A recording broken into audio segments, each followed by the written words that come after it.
सानिका, या बांगड्या माझ्या सासूबाईंनी मला दिल्या होत्या. आता तुझ्या सासूबाईंनी तुझ्यासाठी या बांगड्या केल्यात. बघ तुला आवडतात का?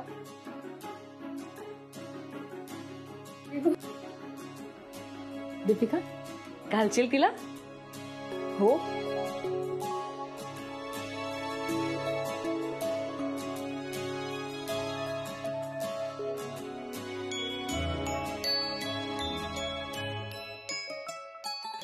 वाह, खूप सुंदर आहे सासूबाई. थँक्यू. हे बघ बेबू. वाह, सुंदर. दोघी सुखात आणि आनंदात राहा. कार्तिक, हे चांगलं आहे आईचं. हल्ली ती फक्त सुनांचाच लाड करते. सगळं कौतुक सुनांचंच सुरू आहे. बघ की दादा. अगं आई, आमच्यासाठी पण काहीतरी कर. अगं देणार आहे. तुम्हाला दोघांना पण देणार आहे. एक छान मोठी जबाबदारी देणार आहे तुम्हाला, की तुम्ही दोघांनी आयुष्यभर माझ्या सुनांना आनंदी ठेवायचे. कळलं?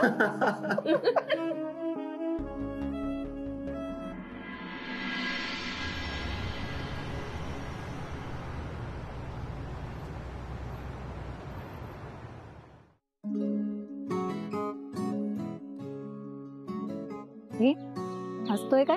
तुझा आज मेकअप आहे ना, खूप छान झालाय. मेकअप? राहू देत ना, खूप कमाल दिसतीस. ना तू कार्तिक. सानू, एक सांगू? तू आता काय मला असं परवानगी वगैरे विचारणार आहेस का? तू हसलीस ना, ते खूप सुंदर दिसतेस. नुसती हसू नकोस, काम पडत राहतात. आज सगळी कामं मीच केली आहेत. काय? हो, हे बघ ना, ही 2 रोपं मीच लावली आहेत. हो. मग ही माती उकरून तुला कोणी दिली? नशीब, तुला हे बागकाम तरी येते. अरे हसतेस तू? मला वाटलं तुला राग आला असेल. अजिबात नाही कार्तिक. मी आता ठरवलंय, कुणी काही बोललं ना तरी चिडचिड नाही करायची. माझ्या रागामुळे, माझ्या अहंकारामुळे आधीच माझं खूप नुकसान झालं. अरे वा, चला लवकरात लवकर तुला समजलं तरी.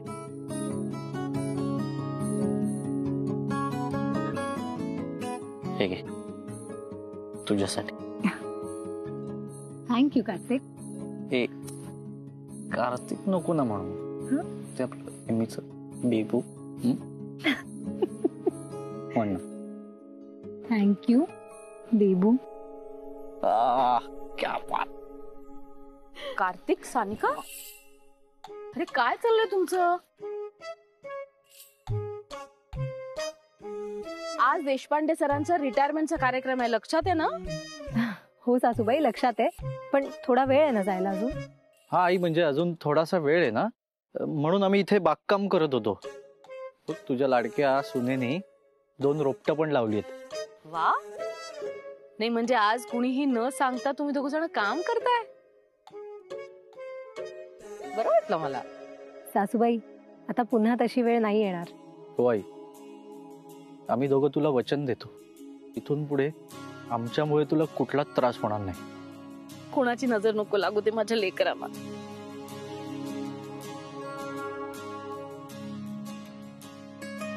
आई, आता तू काय म्हणालीस? काय? तू आता काय म्हणालीस? काय ते मगाशी म्हणालीस ते परत म्हण. माझ्या लेकरांना कुणाचीही नजर नको लागायला.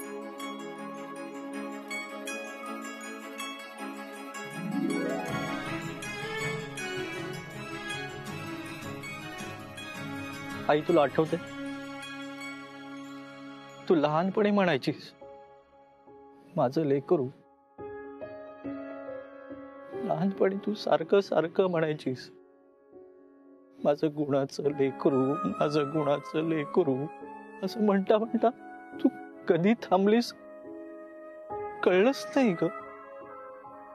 मी सुद्धा स्वतः हरवून बसलो. कार्तिक, आता जाऊ दे ना त्या गोष्टी. नाही आहे, मी किती चुकीचं वागलोय. माझ्या सख्ख्या भावाला, इंद्रा दादाला मी पाण्यात बघितलं ग. माझं नशीब चांगलं होतं की मी एक चांगल्या घरात जन्माला आलो. पण मी काय केलं, त्या घराचंच वाईट केलं. आई, अजूनही आठवतं ना, तसं अंगावरती शहारा येतो ग एक ठाणेरडा. खूप वाईट वाटतं. किती चुकीचं वागलोय मी. आणि चुकीचा वागत वागत तुझ्यापासून, घरापासून असं लांब जात होतो, दूर जात होतो. तुला पण वाटलं असेल आपला नालायक कार्तिक आता कधीच सुधारणार नाही. 100% तुला वाटलं असेल. म्हणून तू कधीच काही बोलली नाहीस. जेव्हा तू इंद्रा दादाच्या डोक्यावरती मायेने हात फिरवायचीस ना, त्याला प्रेमाने खायला घालायची, तेव्हा सतत वाटायचं ग, आपली आई माझ्या पण डोक्यावर असं प्रेमाचा तिने हात फिरवावा. पण नाही, मी चुकीचा मार्ग निवडला होता. ते शक्यच नव्हतं. तू दादावरती सतत प्रेम करायचीस, पण मी नेहमी दादाचा तिरस्कार केला, तुझा तिरस्कार केला. कारण की हे प्रेम माझी आई का करत नाहीये माझ्यासाठी. नाही कार्तिक, असं कधी मनातही नाही रे आलं माझ्या. आई, मला माहिती आहे यात तुझी काहीच चूक नाहीये. चूक फक्त माझीच आहे. एक आई 2 लेकरांमध्ये कधी फरक करते का ग? मी समजूच शकलो नाही ना. खर तर मी इतका चुकलोय ना, इतका वाईट वागलोय.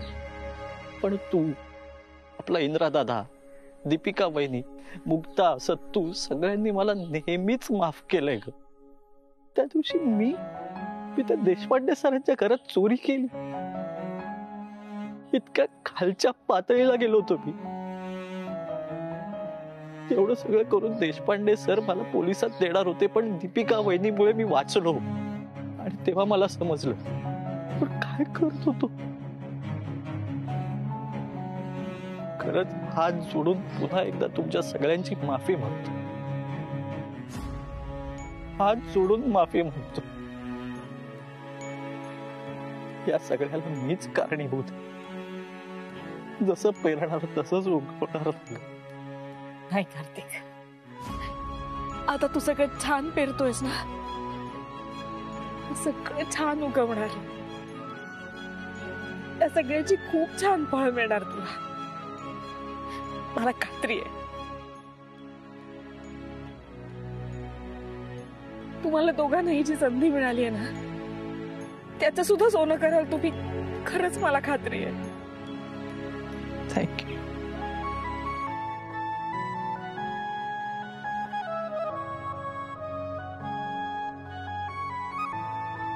सासूबाई, मी पण.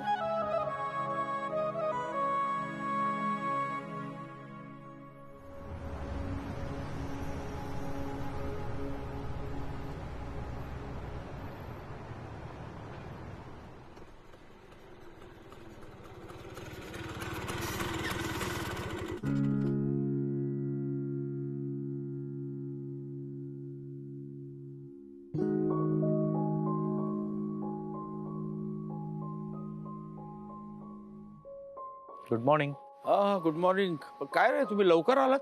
हो सर, आज तुमचा निरोप समारंभ आहे ना, आणि मुलं खरंच खूप उत्साही होती.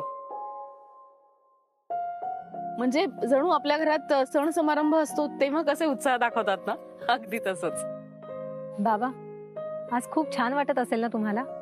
का म्हटलं तर छान वाटतंय, म्हटलं तर वाईटही वाटतंय. कसं आहे, मी शाळेत शिकवतो विद्यार्थ्यांना. त्या विद्यार्थ्यांकडून मलाही काही काही नवीन नवीन शिकायला मिळतं. त्या निमित्तानं आता ते सगळं थांबणार याचं वाईट वाटतं. बाबा, पण असं तुम्ही खाली का आलात? म्हणजे तुम्ही काही शोधताय का? हा, थोडी गुलाबाची फुलं हवी होती मला.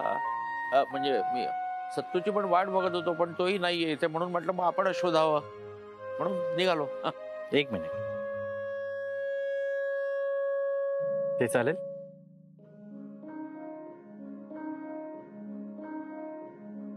अरे, तुला कसं कळलं? बाबा, मी कालच तुम्हाला बाबा म्हटले ना, मग वडिलांना काय लागेल हे मुलाला कळणार नाही? तुमचा आज निरोप समारंभाचा जो कार्यक्रम आहे ना, त्यासाठी दादानी एक ग्रुप बनवलाय आणि त्या ग्रुपमध्ये मलाही ऍड केले, त्यामुळे समजलं मला. खूपच हुशार आहे. बरं चला आता, कार्यक्रमाला उशीर होईल ना नाहीतर. एक एक एक मिनिट.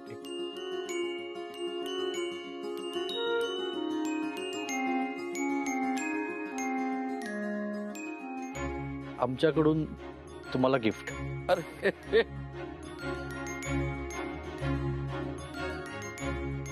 अरे, याची काय आवश्यकता होती रे? बाबा प्लीज नाही म्हणू नका. मी माझ्या कष्टाच्या पैशातून हे बनवून घेतले. कार्तिक, अरे इथे काय देतोयस? कार्यक्रम सुरू झाला की तिथे देता येईल ना. नाही आई, ते सगळ्यांसमोर मला असं देऊन ते मनातलं बोलणं वगैरे मला नाही जमत, म्हणून मी आत्ताच देऊन टाकलं. बाबा, कसं वाटलं गिफ्ट? छान, एकदम छान. बाबा, आज तुम्ही निवृत्त होत आहे. फक्त मी तुम्हाला एवढंच सांगेन की आज तुमच्यामुळे कितीतरी मुलांचं आयुष्य घडलंय आणि त्या मुलांकडूनच तुम्हाला हे गिफ्ट आहे. अरे पण तू तर माझ्या वर्गात कधीच बसला नाही. बसलो तुमच्या वर्गात. आयुष्याची शिकवण त्याच वर्गात मला मिळाली. बाबा, तुम्ही जे शिकवलं ते कधीच विसरता येणार नाही. जयश्रीताई, कार्तिकनं आता थेट आभार प्रदर्शनाचा कार्यक्रम सुरू केलाय. हा, नाही, आभार नाही मानणार, कारण अजून एक गोष्ट बाकी आहे. काय? मी काल तुम्हाला म्हणालो तसं मी MBA करणार आहे. हे बघा, आयुष्याचं गणित तुम्हीच सोडवलं. आता हे MBA करताना तुम्ही मला गणित शिकवाल? कारण तसं माझं गणित खूप कच्चं आहे. अरे जमेल जमेल, सगळं जमेल. करीन मी तुला मदत. हो, थँक्यू. आयुष्यमान भाऊ खूप मोठा हो रे. बाबा, जायचं आता, सगळे वाट बघत असतील. हो, हो. निघूया. दीपू ऐक ना, मला खूप भीती वाटतेय ग. मी कधीच भाषण नाही केलेलं दीपू. माझ्याकडून काही चूक झाली तर ऐक ना, मी तुमच्या सगळ्यांसोबत समोर बसते ना. तू साळगावकरला सांग ना माझं भाषण रद्द करायला. अगं आई, पण तुला कोणी सांगितलं की तुला भाषण वगैरे द्यायचंय? भाषण वगैरे काही द्यायचं नाही. तू तुझ्या मनातल्या भावना व्यक्त करायच्या. हो, पण आई, गेली 40 वर्ष बाबा शिक्षक म्हणून काम करतात. त्यांचा प्रवास कसा होता, तुला त्यांच्याबद्दल काय वाटतं, एवढंच बोलायचं तुला स्टेजवर जाऊन. तू नको टेन्शन घेऊस. दीपू नाही ग, मला नाही जमणार. बरं ठीक आहे, सांगते मग मी त्याचं बाबांना. अगं ऐक ना, नको ना, त्यांना वाईट वाटेल ना. हो ना, मग बाबांना छान वाटावं ना, म्हणून तू स्टेजवर जायचं आणि त्यांच्याबद्दल बोलायचं. ठीक आहे? आणि तुला माहितीये ना, आजचा दिवस बाबांसाठी खूप महत्वाचा. आणि अगं, हवं तर तू कागद समोर ठेव आणि वाच ना.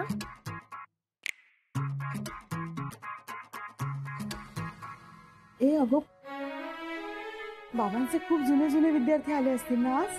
हो, आणि अजून खूप येणार आहेत. चल ना, आता कार्यक्रमाला सुरुवात करायची. चल.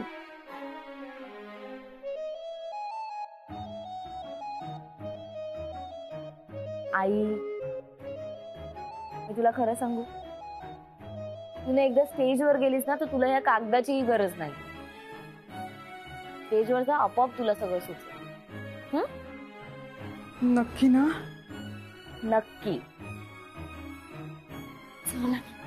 चल, जमणार आहे तुला. चल. कार्तिक, थोडं वर घे तिथून. हा फिक्स कर आता. बघ आता. परफेक्ट आहे.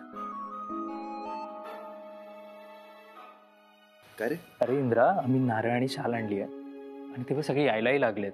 पण देशपांडे सर कुठे आहेत? सर आत आहे. बरं बघ, हे इथे ठेव, आम्ही सरांसाठी बुके घेऊन येतो. हो, पण जरा लवकर या. अरे का तयारी झाली सगळी? हो. आपण कार्यक्रमाला सुरुवात करूया. बाबांना घेऊन यायचं का? ऐक ना सानिका, चला. तुमची आई बाहेर कदाचित नर्वस झालीये, जरा बघून येता का? दीपू गेलीये तिच्याशी बोलायला, येईल ती. आपण बाबांना आणायचं. चल आलो. इंद्रा, जयश्री काकू आणि बाबू काका कधी येतील? ठीक आहे, मग एक काम कर, पुन्हा एकदा फायनल सगळं चेक करून घे, आपण सुरुवात करूया.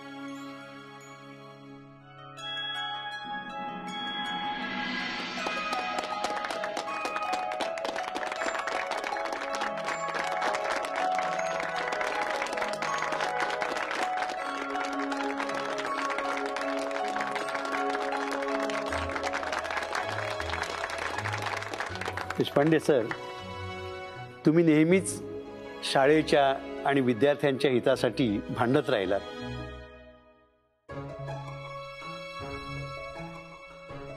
शिवाय मराठी शाळा टिकल्या पाहिजेत म्हणून सुद्धा तुम्ही आग्रही होता.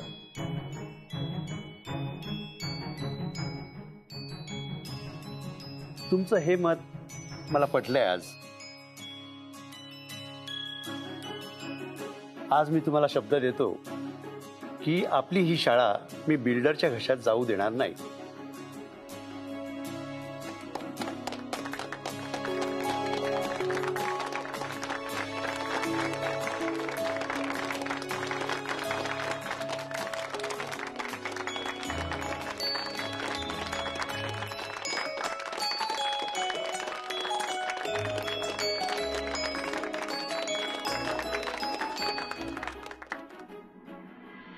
नमस्कार, मी इंद्रजित साळगावकर, म्हणजे तुमच्यासारखाच देशपांडे सरांचा एक विद्यार्थी. आज आपण सगळे इथे जमलो आहोत ते एका खास कारणासाठी.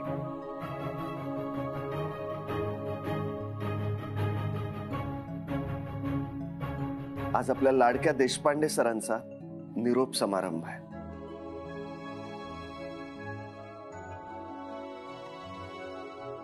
खरं तर ह्या समारंभाला निरोप समारंभ कसं म्हणायचं हेच मला कळत नाहीये.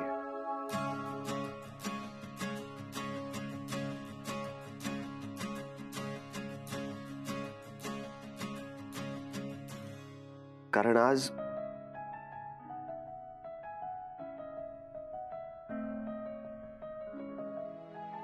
जरी आपण देशपांडे सरांना निरोप देणार असू, आज त्यांची निवृत्ती असली, तरीही देशपांडे सरांनी आपल्या सगळ्यांवर केलेले संस्कार, त्यांनी आपल्याला दिलेली शिकवण, ही कायम सरांच्या रूपाने आपल्या सोबत असणार आहे आयुष्यभर.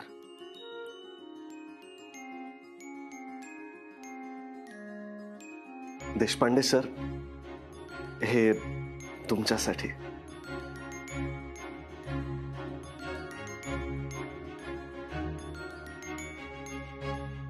प्रिय देशपांडे सर, अविरत चालणारी तुमची पावले स्थिरावतील आता, त्यांना वंदन. अविरत चालणारी तुमची ज्ञान साधना प्रेरणा ठरेल, तिला वंदन. अविरत चालणारे विचार तत्व, संदेश देणारे अहिंसेचे महत्व, त्यांना वंदन. तरीही कधीही असतील तत्पर हात, मुलींसाठी अहोरात्र, त्यांना वंदन. सर, तुम्ही जे जे दिलं ते गोळा करतोय ताण. तुम्ही शिकवलं कर्तव्यास जागणं, विसरून देहभान. देह जरी सुटला तरी तो तुटणार नाही हे बंधन आम्हा सर्व विद्यार्थ्यांकडून तुम्हाला त्रिवार वंदन.